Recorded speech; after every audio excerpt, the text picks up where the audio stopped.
أكبر الله أكبر الله أكبر الله أكبر الله أكبر الله أكبر الله أكبر الله أكبر الله أكبر الله أكبر كبيرا والحمد لله كثيرا وسبحان الله بكرة وأصيلا. الحمد لله الحمد لله الذي انفرد بالصمد الذي لم يلد ولم يولد ولم يكن له كفوا أحد. أشهد أن لا إله إلا الله شهادة تكون سبب النعيم المؤبد، وأشهد أن سيدنا ونبينا محمدا عبده ورسوله الرسول مؤيد وعلى آله وأصحابه إلى يوم المعاد. أما بعد فيا عباد الله أوصيكم وإياي بتقوى الله وأحثكم على طاعة الله لعلكم تفلحون. قال الله تعالى في كتابه الكريم ولتكملوا العدة ولتكبروا الله على ما هداكم ولعلكم تشكرون. Kaum muslimin rahimakumullah, berbahagia kita pada hari ini, namun sekaligus kita bersedih, campur aduk perasaan kita hari ini. Kita berbahagia karena telah menyelesaikan amaliyah Ramadan selama 1 bulan, melaksanakan siam di siang hari dan qiyam di malam harinya. Namun kita juga berduka karena kita telah berpisah dengan bulan mulia ini. Mungkin kealfaan kita selama Ramadan tidak bisa melaksanakan amaliyah itu dengan sebaik-baiknya. Mungkin karena kita tidak maksimal melaksanakan amaliyah itu. Dan mungkin kita tidak bisa berjumpa dengan Ramadan yang akan datang, karena boleh jadi ini adalah Ramadan terakhir bagi kita.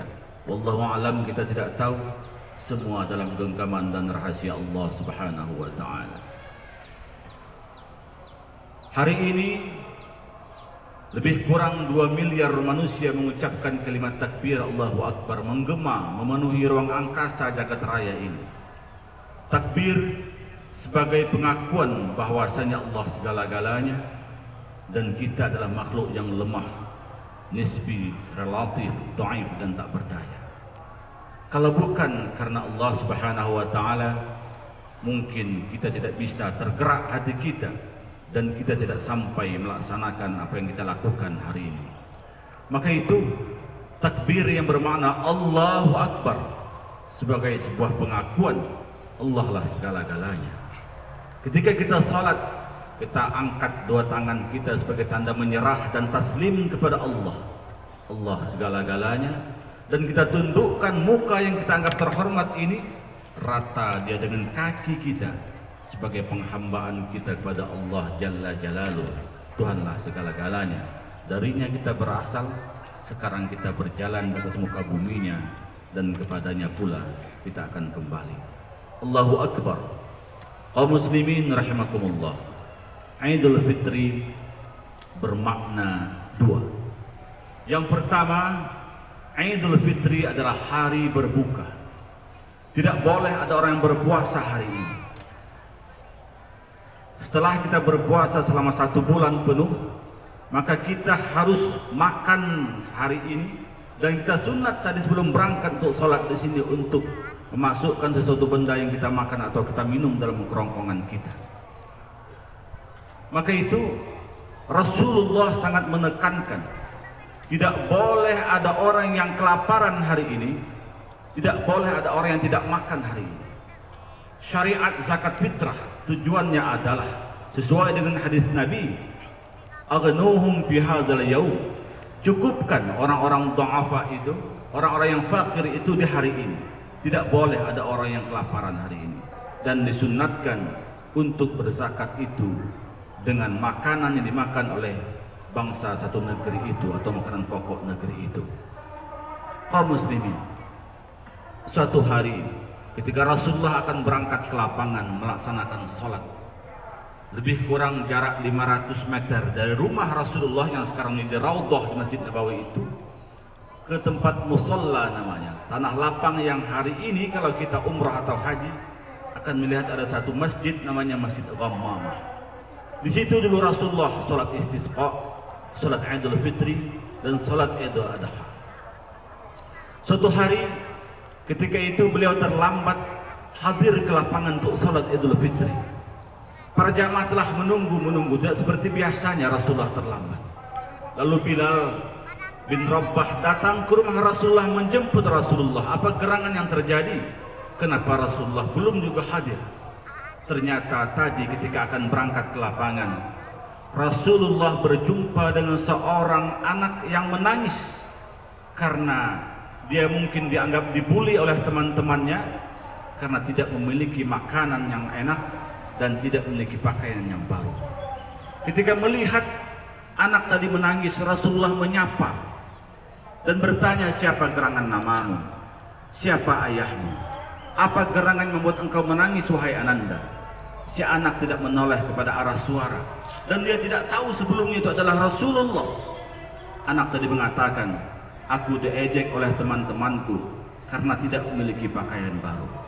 Maka Rasulullah pun kembali ke rumah dengan membawa anak tersebut dan Rasulullah memandikan anak yatim tersebut. Ternyata anak tersebut telah yatim ketika ayahnya maju ke medan perang dan ibunya seorang janda yang dhaif. Rasulullah menanyakan, maukah engkau aku sebagai ayahmu dan Hasan dan Husain sebagai saudaramu? Anak itu pun terkejut, dia baru tahu ternyata yang berbicara dengan dia adalah Rasulullah, orang yang sangat mulia, orang yang dimuliakan Allah Subhanahu wa taala. Anak tadi dimandikan oleh Rasulullah dan dipakaiankan dengan pakaian cucunya, pakaian Hasan. Anak itu pun menjadi wangi dan bersih dan berangkatlah beliau ke tanah lapang untuk sholat bersama jamaah. Rasulullah menekankan tidak boleh ada orang yang berduka hari ini. Semua harus berfitrah, semua harus bergembira, semua tidak ada yang kelaparan. Maka itu kita disyariatkan untuk menunaikan zakat fitrah karena dicontohkan Rasulullah, seorang anak saja beliau perlambat sholat itu hanya demi membela seorang anak yatim, maka beliau perlambat hadir sholat Idul Fitri di lapangan. Kaum muslimin rahimakumullah. Yang kedua, makna Idul Fitri itu adalah hari kembali kepada kesucian. Karena orang-orang yang telah melaksanakan amaliyah Ramadan dengan sebaik-baiknya, insya Allah dia laksana seorang bayi yang baru dilahirkan. Kayaumi waladashu ummuhu. Man qama Ramadan imanan wa ihtisaban ghufira lahu ma taqaddama min dhanbihi, kata Rasulullah. Siapa yang melaksanakan amaliyah Ramadan dengan sebaik-baiknya, maka akan diampunkan dosa-dosa yang telah lalu. Seperti bayi yang baru dilahirkan. Insya Allah kita termasuk orang-orang yang disabdakan Rasulullah itu. Namun, apakah semua orang yang beragama Islam mendapatkan predikat dan sertifikat tadi itu? Wallahu a'lam, kita tidak tahu. Kitalah yang bisa berkaca dengan diri kita sendiri. Apakah Ramadan tadi datang dan berlalu dengan sia-sia? Ramadan diawali dengan Sya'ban yang bermakna bercabang. Dia Sya'abul khairat, bercabang-cabang kebaikan di bulan Sya'ban itu. Ramadan maknanya adalah membakar. Yang membakar segala dosa dan kesalahan kita yang kita lakukan selama ini. Ibarat kita menemukan sebongkah besi di sebuah tanah, kita cangkul dan kita angkat besi tadi. Ternyata untuk menentukan apakah itu besi yang asli atau tidak, kita bakar. Untuk menentukan itu emas ataukah kuningan, kita bakar. Hasil dari pembakaran itulah hari ini menunjukkan keaslian kita. Ramadan juga bermakna hujan yang turun pertama pasca musim panas. Di negeri-negeri yang memiliki 4 musim, ketika musim panas rumah-rumah tertutup debu, daun-daun yang hijau sebelumnya menjadi kusam akibat debu yang menutupi daun-daun itu. Maka hujan yang pertama turun pergantian dari musim panas ke musim semi itu namanya Ramadan. Dari akar kata itulah kata Ramadan. Diharapkan kusam dan debu yang telah tertutup di jiwa dan di hati kita selama ini, kita basuh dengan Ramadan. Diharapkan dengan Ramadan memurnikan jiwa kita, kita bakar jiwa kita kembali menjadi fitrah. Maka itu Syawal secara bahasa artinya meningkat. Kalau dulu orang punya timbangan, ada seperti neraca keadilan di kanan dan di kiri, diletakkan satu pemberat di sebelah kiri, maka akan terjungkit dia naik yang sebelah kanan. Bahasa Arabnya Syawal. Diharapkan dengan amal yang kita lakukan ada peningkatan pasca Ramadan. Kaum muslimin, jangan sampai kita termasuk dalam satu ucapan Rasulullah SAW ketika beliau melaksanakan Idul Fitri. Sebuah hadis yang dikisahkan oleh Al-Imam Al-Hakim dalam kitab beliau Al-Mustadrak. Beliau menceritakan satu hari Rasulullah salat Idul Fitri, ketika beliau naik tangga akan berkhutbah, beliau mengatakan amin. Naik tangga yang kedua beliau pun mengatakan amin. Naik tangga yang ketiga beliau pun mengatakan amin. Para sahabat heran. Selesai salat Idul Fitri, para sahabat bertanya, "Ya Rasulullah, apa yang terjadi tadi? Engkau lain dari biasanya. Kenapa engkau katakan amin, amin, amin 3 kali?" Rasulullah mengatakan, "Arada alayya Jibril." Datang kepadaku malaikat Jibril ketika akan aku naik tangga tadi, dan dia berkata kepadaku, "Ya Muhammad, di hari baik ini aku akan berdoa kepada Allah dan tolong kau aminkan." Apa doa? Ketika naik tangga pertama beliau mengatakan, "Ba'uda man adraka Ramadan falam yughfar lahu dhanbuhu." Celakalah orang yang berjumpa dengan bulan Ramadan namun dosanya tidak diampunkan. Allah membuka rahmat dan ampunan seluas-luasnya. Dia bercurah-curah turun laksana hujan yang sangat lebatnya. Tidak bisa kita ambil sebagian sedikit pun dari rahmat itu. Itu kata malaikat Jibril adalah orang yang celaka. Amin, kata Nabi. Yang mendoakan malaikat dan pemimpin malaikat, yang mendoakan, yang mengaminkan adalah Nabi dan pemimpin para anbiya.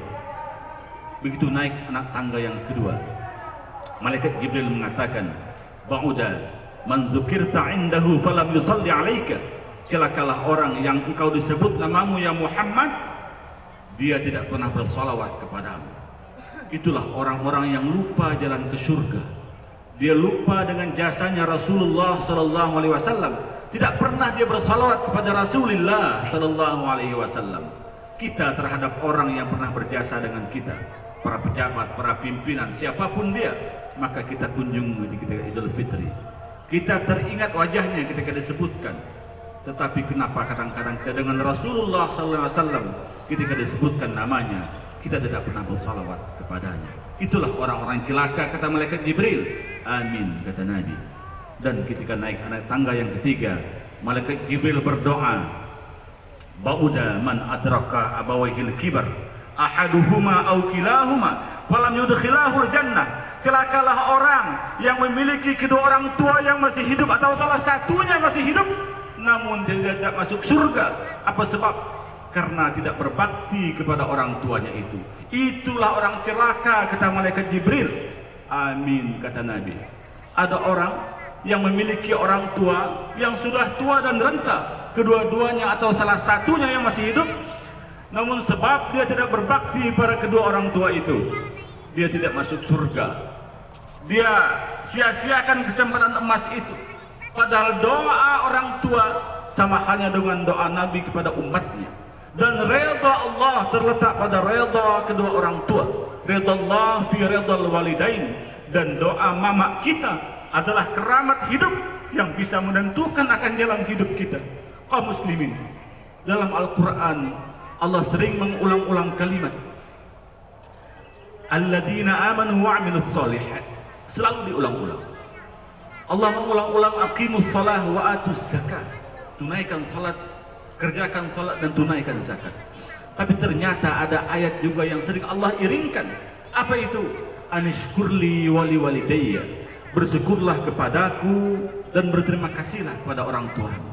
Dalam ayat-ayat dikatakan, wa qadha rabbuka alla ta'budu illa iyyah wa bil walidayni ihsana. Dan Allah telah menetapkan janganlah menyembah kalian kecuali kepadaku, kata Allah, dan berbuat baiklah kepada kedua orang tuamu. Hatta umpama orang tuamu itu berbeda akidah sekalipun, janganlah engkau durhaka kepada mereka, tetaplah berbakti kepada mereka. Wa qul lahum qawlan ma'rufa, berkatalah kepada kedua orang tua dengan ucapan yang baik. Kaum muslimin rahimakumullah, ridallah fi ridal walidain, keridhaan Allah terletak pada redha kedua orang tua. Banyak kita saksikan, sejarah telah menceritakan orang-orang yang sukses karena doa kedua orang tuanya.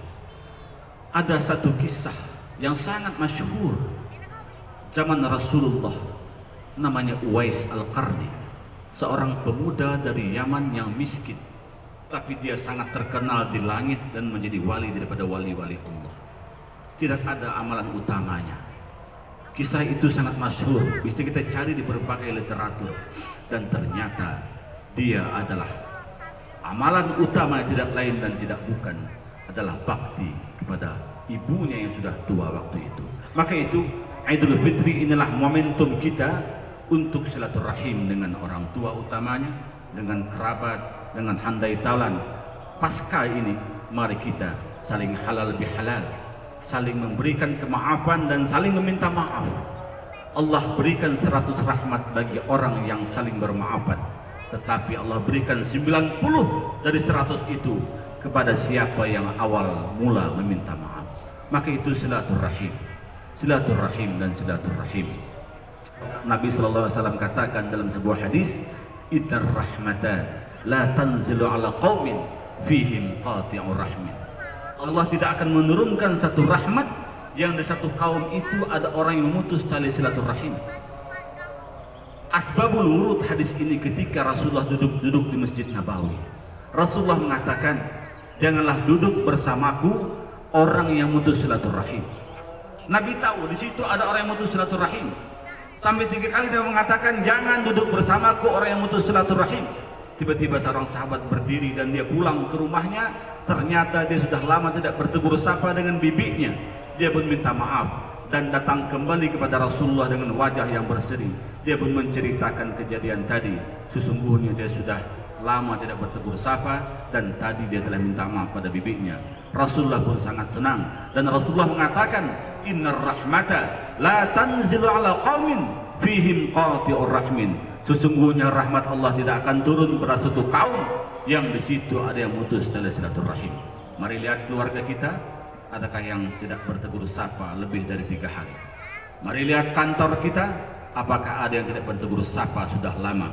Maka itu, inilah momen yang paling tepat kita saling memberi maaf dan saling meminta maaf, karena tidak ada jaminan kita bisa meninggalkan dunia ini sebelum kita minta maaf. Dosa kepada Allah Subhanahu wa taala bisa dengan istighfar, tapi hak sesama Bani Adam tidak bisa kecuali minta halal dan minta maaf. Suatu hari di depan Masjid Nabawi ada orang membawa jenazah. Rasulullah bertanya, siapa dia? Nabi tidak kenal siapa jenazah yang dibungkus itu. Sahabat-sahabat berkata, dia fulan bin fulan ya Rasulullah, dia orang baik. Sahabatnya lain mengatakan dia orang baik. Semua yang hadir di situ mengatakan dia orang baik. Maka apa kata Nabi? Kalau kalian semua menyaksikan dia orang baik, maka dia akan mendapatkan tempat yang baik di sisi Allah Subhanahu wa taala. Maka jadilah kita seperti halnya doa Nabi Ibrahim, disebut-sebut kebaikan kita di akhir hayat kita. Pasca kita meninggal dunia, orang mengatakan, oh bapak itu orang baik, ibu itu orang baik. Jangan kita meninggalkan suatu tempat dan meninggalkan dunia ini mengatakan, oh beliau itu orang jahat, beliau itu orang yang sangat tidak mengenakkan. Maka doa-doa orang banyak itu insya Allah menentukan tempat kita di tempat kita yang selanjutnya. Karena memang pada hakikatnya kita ini tidak pernah mati. Kita hanya pindah alam saja, dari alam azali ke alam rahim, ke alam dunia, ke alam barzakh, dan ke alam keabadian di hari kiamat nanti, dan kita semua pasti kembali ke sana. Maka itu jangan kita meninggalkan dunia ini dalam keadaan menangis. Imam Syafi'i mengatakan, "Wulidta ya ibna Adam bakiya wan nasu haulaka yadhakuna surura." Wahai Bani Adam, wahai manusia, engkau dilahirkan dalam keadaan menangis, sementara orang tuamu, kakek nenekmu tersenyum melihat kehadiranmu. Ibu kita yang bertarung nyawa dengan darah dan air mata ketika melahirkan kita tersenyum begitu melihat kita lahir. maka upayakan, kata beliau, fajahid li nafsika fi yaumi mautika iza bakau, maka upayakanlah ketika engkau meninggalkan dunia ini, orang-orang menangis karena kehilanganmu dan engkau tersenyum menghadap Allah Subhanahu wa taala. Semoga bermanfaat. A'udzubillahi minasyaitonir rajim. Wal 'asri innal insana lafi khusr illa alladziina aamanu wa 'amilus shalihat wa tawassaw bil haqqi wa tawassaw bis sabr. Ja'alallahu wa iyyakum minal muttaqin ya arhamar rahimin. Allahumma salli ala sayyidina Muhammad wa ala ali sayyidina Muhammad wa an kulli sahabati Rasulillahi ajma'in. Allahu akbar, Allahu akbar, Allahu akbar. Allahu akbar, Allahu akbar, Allahu akbar, Allahu akbar. Alhamdulillah, alhamdulillahil jabbaril qahhar, al-azizil ghaffar, mukawwiril laili 'alan nahar, khaliqil jannati wan nar. Ahmaduhu 'ala ma jalla lana minan ni'am wa jannabana minan niqam. Ashhadu an la ilaha illallah وأشهد أن سيدنا ونبينا محمدا عبده ورسوله. اللهم صل وسلم وبارك على سيدنا محمد وعلى آله وأصحابه أجمعين. أما بعد فيا عباد الله، أوصيكم وإياي بتقوى الله. اتقوا الله حق تقاته ولا تموتن إلا وأنتم مسلمون. قال الله تعالى في كتابه الكريم: يا أيها الذين آمنوا اتقوا الله وقولوا قولا سديدا يصلح لكم أعمالكم ويغفر لكم ذنوبكم ومن يطع الله ورسوله فقد فاز فوزا عظيما. اعلموا أن الله تعالى قد قال في كتابه الكريم: إن الله وملائكته يصلون على النبي يا أيها الذين آمنوا صلوا عليه وسلموا تسليما. اللهم صل على سيدنا محمد وعلى آل محمد كما صليت على إبراهيم وعلى آل إبراهيم وبارك على محمد وعلى آل محمد كما باركت على إبراهيم وعلى آل إبراهيم في العالمين إنك حميد مجيد. اللهم اغفر للمسلمين والمسلمات والمؤمنين والمؤمنات. اللهم انصر من نصر الدين واخذل من خذل المسلمين. اللهم اجعلنا من المتقين والشاكرين والراشدين والأعيدين والفائزين يا رب العالمين.